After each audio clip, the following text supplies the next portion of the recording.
In 2025, Goldman Sachs published something that should have broken the internet. Among Americans earning $200,000 to $300,000 a year, only 16% said they were living paycheck to paycheck.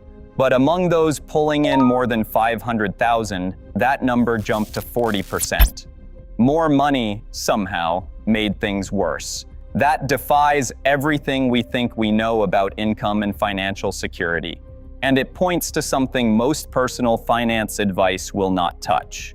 The story of why you are still broke on a good salary does not begin with your spending habits.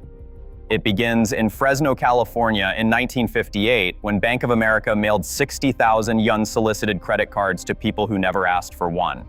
This was the first card that let you carry a balance and pay interest, revolving credit. The delinquency rate hit 22% almost immediately. That was 5 times what the bank expected. They lost $20 million in year 1, and they kept going. By 1966, the program had gone national. By 1970, more than 100 million cards had landed in American mailboxes before Congress finally stepped in and banned the practice. Then came 1978. The Supreme Court, in Marquette National Bank versus First of Omaha, ruled that banks could charge interest rates based on where the bank was located, not where the borrower lived. State usury laws were gone overnight. Citibank moved its credit card operations to South Dakota within 3 years. Elizabeth Warren later called it the single biggest policy change in the credit area, achieved through an obscure Supreme Court decision nobody was paying attention to. By the mid-90s, card issuers were mailing 5 billion solicitations a year. That's roughly 30 landing on every American doorstep. Now, this infrastructure did not just make borrowing easier, it changed something inside the brain. A 2021 study in Scientific Reports used fMRI scans to watch what happens neurologically when people pay with credit cards versus cash. The researchers expected to see cards reducing the pain of paying. What they found was stranger. Credit cards activated the striatum, the brain's reward center, creating what they described as a craving to spend. Those are the same neural pathways involved in addictive behavior, and every step in payment technology since then, from contactless tap to mobile wallets to buy now, pay later, has pushed that alarm further into silence. That alarm needs to work. Because the modern economy runs on recurring extraction. C+R research found the average American household spends $219 a month on subscriptions.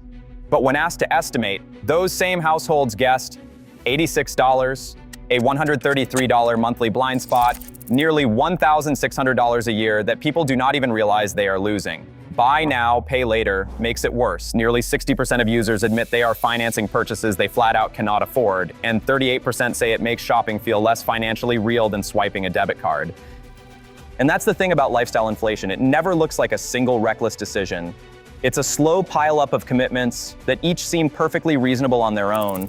An average monthly car payment of $748. A streaming stack that now costs more than cable ever did.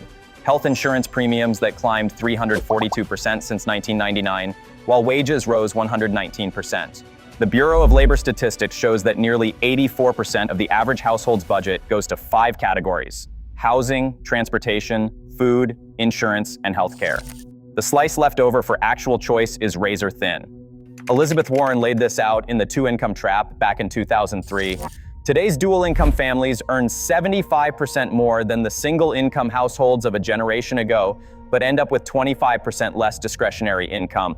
Both paychecks get swallowed by housing bidding wars and structural costs that outrun any raise. The money does not vanish, it flows upward into obligations that feel mandatory.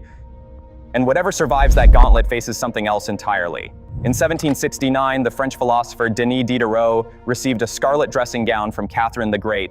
Beautiful thing. But suddenly his old possessions looked shabby next to it. He swapped his straw chair for Moroccan leather, replaced his desk with an expensive writing table, traded his prints for costlier artwork. He spiraled into debt over a bathrobe. He wrote, "I was absolute master of my old dressing gown, but I have become a slave to my new one." Anthropologist Grant McCracken named this the Diderot Effect in 1988. One purchase triggers a cascade of others to maintain coherence. A new iPhone becomes a case, then AirPods, then an Apple Watch. A promotion becomes a new apartment, new furniture, a wardrobe that matches.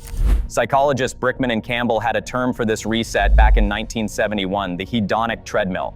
Their study found lottery winners were not significantly happier than control subjects and actually got less pleasure from everyday life. The brain adapts to comfort almost instantly, then demands more. Morgan Housel put it bluntly on the Modern Wisdom podcast in February 2026, the speed at which a luxury becomes a necessity is 2 seconds.